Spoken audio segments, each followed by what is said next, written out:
کسی کے جانے سے کیا ہوگا بھائی؟ بہت سارے لوگوں سے تو ہاتھ جوڑ کے کہیں بھائی کل کے جاتے ہوئے آج چلے جاؤ تاکہ شاید ہمارا کوئی فائدہ ہو جائے. جی مجموعی بات کر رہا ہوں میں. پوری دنیا میں جہاں اس طرح کا جذبہ پایا جاتا ہے کہ صاحب یا تو میں رہوں گا نہیں رہوں، میں نہیں ہوں تو پھر کوئی بھی نہیں ہے. نہیں، اللہ کہہ رہا ہے نہیں، تمہاری وجہ سے میرا قرآن نہیں ہے، تمہاری وجہ سے میرا دین نہیں ہے، تمہاری وجہ سے میرا اسلام نہیں ہے. میں یرتد منکم عن دینہ، چلے جاؤ گا جانا ہے تو فسوف یأتی اللہ بقوم، اللہ ایک اور قوم کو لے کر آئے گا. اب اللہ جس قوم کو لے کر آئے گا اس کی 6 صفتیں اللہ نے بیان کی ہیں. سنا دو 6 صفتیں جن میں یہ 6 صفتیں پائی جائیں گی. قرآن ہے، یہ قرآن کی آیت پڑھ رہا ہوں. جن میں یہ 6 صفتیں پائی جائیں گی پھر انہیں اللہ کہے گا کہ جان لو تمہارا ولی اللہ ہے، اللہ کا رسول ہے، اور وہ جو ایمان لایا، جس نے نماز قائم کی اور حالت رکوع میں زکات دی. پھر تمہارے یہ 3 ولی ہیں. اب وہ پہلی صفت اور 6 صفتیں کیا ہیں؟ سب سے پہلی صفت یحبہم، سب سے پہلی صفت اللہ ان سے محبت کرتا ہوگا. اعلان ہے بھائی. یہ تو ایک کیسے پتہ چلے گا کہ ہم سے اللہ محبت کر رہا ہے یا کس سے اللہ نے محبت کی ہے؟ کوئی بھی کہہ سکتا ہے اللہ مجھ سے محبت کرتا ہے. اللہ محبت کرتا ہوگا. یہ جو اللہ محبت کرتا ہوگا یہ ایک دعویٰ، یہ ایک اعلان. اسے کیسے مان لیں، کیسے سمجھ لیں؟ کسی اور کے بارے میں کیوں میں غور کروں؟ میں اپنے اوپر ہی غور کروں کہ اللہ مجھ سے محبت کرتا ہے یا نہیں. اللہ جس سے محبت کرتا ہے، توجہ چاہوں گا، اللہ جس سے محبت کرتا ہے کچھ نشانیاں سامنے آ جاتی ہیں کہ اللہ محبت کر رہا ہے. ان نشانیوں میں ایک نشانی یہ ہے کہ جس پر مصیبتوں کو بڑھا دیتا ہے اس سے وہ محبت کر رہا ہوتا ہے. توجہ چاہوں گا. جس پر مصیبتیں بڑھ جائیں، جس پہ پریشانیاں بڑھ جائیں، وہ تسلی کرے کہ اللہ مجھ سے محبت کر رہا ہے. میرے مولا امام جعفر صادق علیہ السلام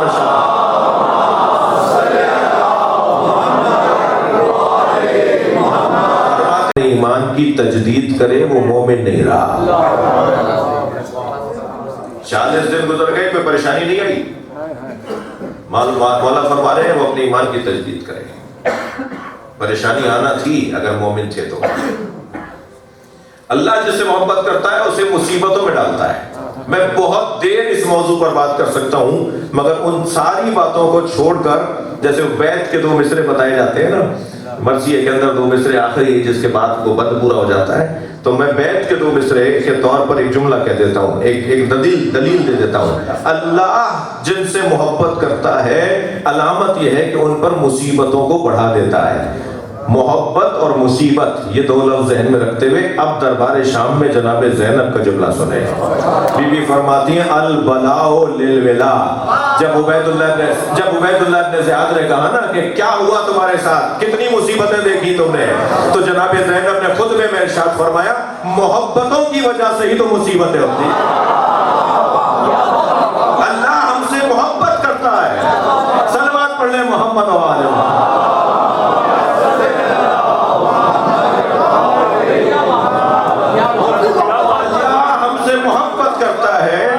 اس لیے ہمیں مصیبتوں میں اس نے مبتلا کیا ہے.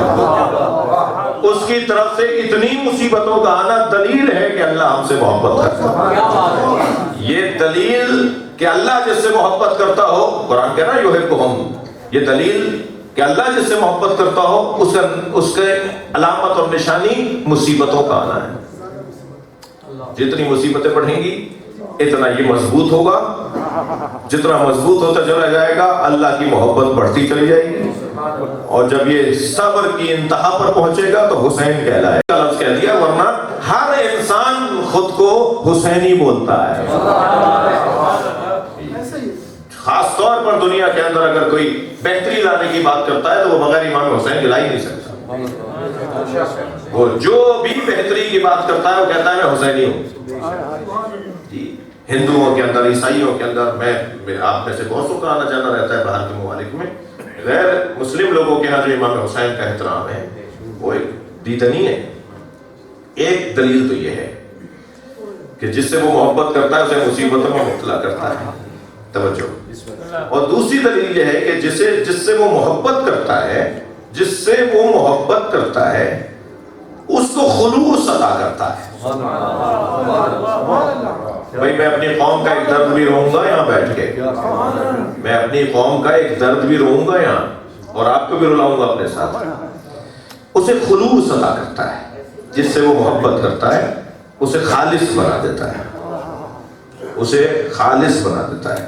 اور جب انسان خلوص کی مشق بڑھا بڑھا کر ایک مطلوب منزل تک لے جاتا ہے تو پھر وہ خالص نہیں رہتا، وہ خالص نہیں رہتا، مخلص بن جاتا ہے۔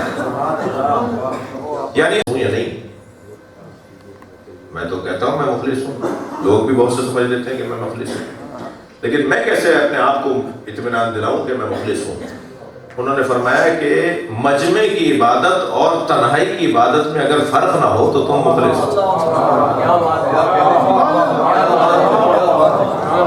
اور اگر مجمع میں تو بڑے جم کر تم نماز پڑھتے ہو اور تنہائی میں تمہاری عبادت کا حال خراب ہو تو سمجھو تم ریاکار ہو۔ ریاکاری سے کیسے بچیں، خالص کیسے ہوں، اس کی ایک کسوٹی، بہت وسیع مضمون ہے مگر ایک کسوٹی دیتی۔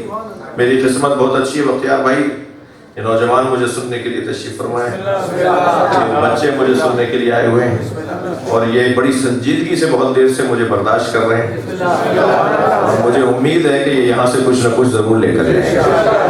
ہم بڑوں نے تو بہت سارے کام اچھے برے کر لیے، لیکن آئندہ تو ہمیں ان سے ہی توقع ہے۔ انشاءاللہ ہماری قوم کا، ہمارے ملک کا، ہماری ملت کا، ہمارے مملکت کا مستقبل اچھا ہے، اس لیے کہ ایسے ماشاءاللہ جوان ہماری مملکت کا مستقبل ہیں۔ اللہ ان کی توانائیوں میں اضافہ فرمائے۔ پہلی صفت جلدی اب میں بہت زیادہ نہیں رکوں گا۔ پہلی صفت یحبہم، اللہ ان سے محبت کرتا ہوگا۔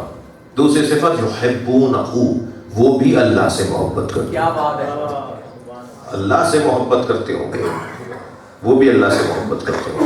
بہت مثالوں کو چھوڑ کر ایک مثال دے رہا ہوں، جس کے پاس سب کے لیے ٹائم تو ہو، بھائی اس مثال پہ ناراض نہ ہوئیے، جس کے پاس سب کے لیے تو ٹائم ہو، اپنے رب کے لیے ٹائم نہ ہو۔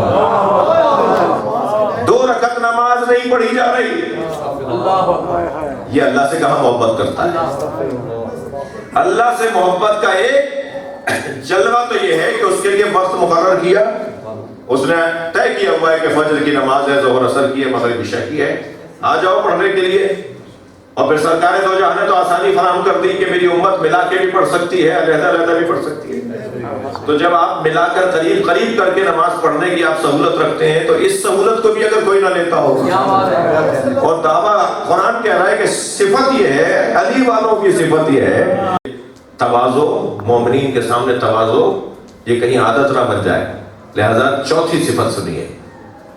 تیسری صفت اذلۃ علی المؤمنین، چوتھی صفت اعزۃ علی الکافرین، مگر کافروں سے اکڑ کر بات کرتے ہو۔ ہاں، تواضع تمہاری عادت نہ بن جائے، یہاں تواضع وہاں تکبر، یہاں تواضع وہاں تکبر، ہمیشہ تواضع بھی نہیں ہے، ہمیشہ تکبر بھی نہیں ہے۔ جہاں تواضع کا اظہار کرنا ہے وہاں تواضع، جہاں تکبر کا اظہار کرنا ہے وہاں تکبر۔ اکڑ کر بات کرو، بھائی یہ جو اللہ رسول کو ہی نہ مانتا ہو میں اسے کیوں مانوں؟ صلوات پڑھنے ذرا محمد وآلہ۔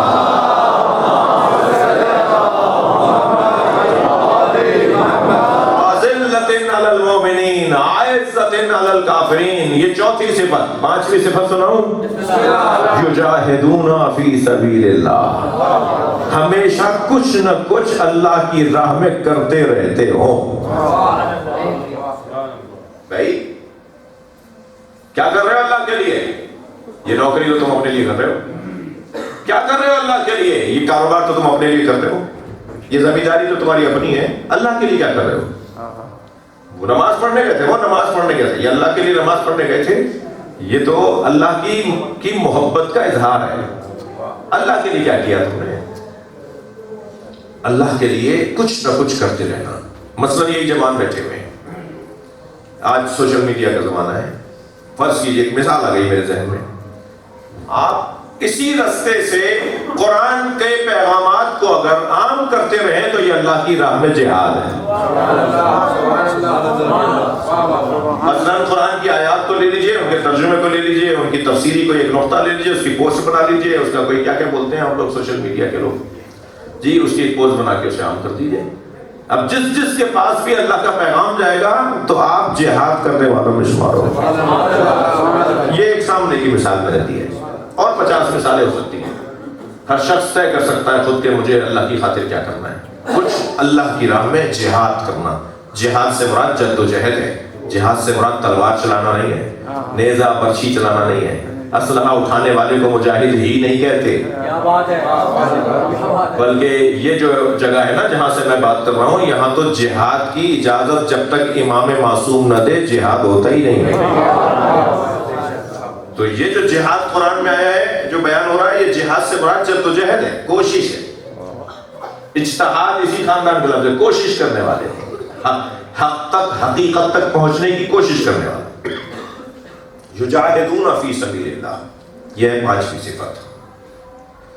6ٹھی صفت بتاؤں, اللہ اکبر, ولا یخافون لومۃ لائم. مخلصوں سے مخاطب ہو رہا ہوں, اپنے آپ سے بات کر رہا ہوں, جو خلوص کے ساتھ کام کر رہے ہوتے ہیں اور ان کا دل توڑا جا رہا ہوتا ہے, ان کی دل آزاریاں کی جا رہی ہوتی ہیں, ان کو چٹکیاں بھری جا رہی ہوتی ہیں, ان پہ تہمتیں لگائی جا رہی ہوتی ہیں. ایک عمومی بات ہے, جنرل بات ہے. پوری دنیا کا حال خراب ہے, ہر جگہ مشکلات ہیں. ان لوگوں کے لیے قرآن کہتا ہے خبردار, اگر تم اللہ کی خاطر کام کر رہے تھے, اگر تم اللہ کی خاطر یہ سارے امور انجام دے رہے تھے, تو پھر لا یخافون لومۃ لائم, خبردار ملامت کرنے والوں کی ملامت سے خوف زدہ نہیں ہوتے. صلوات پڑھ لیں محمد و آلہ.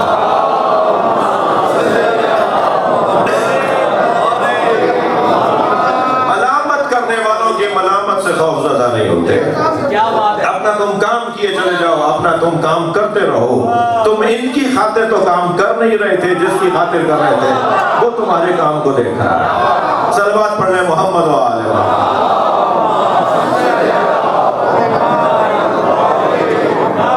شہداء کی مجلس ترحیم ہے, مجھے ایک جملہ یہیں پر کہنے دیجئے.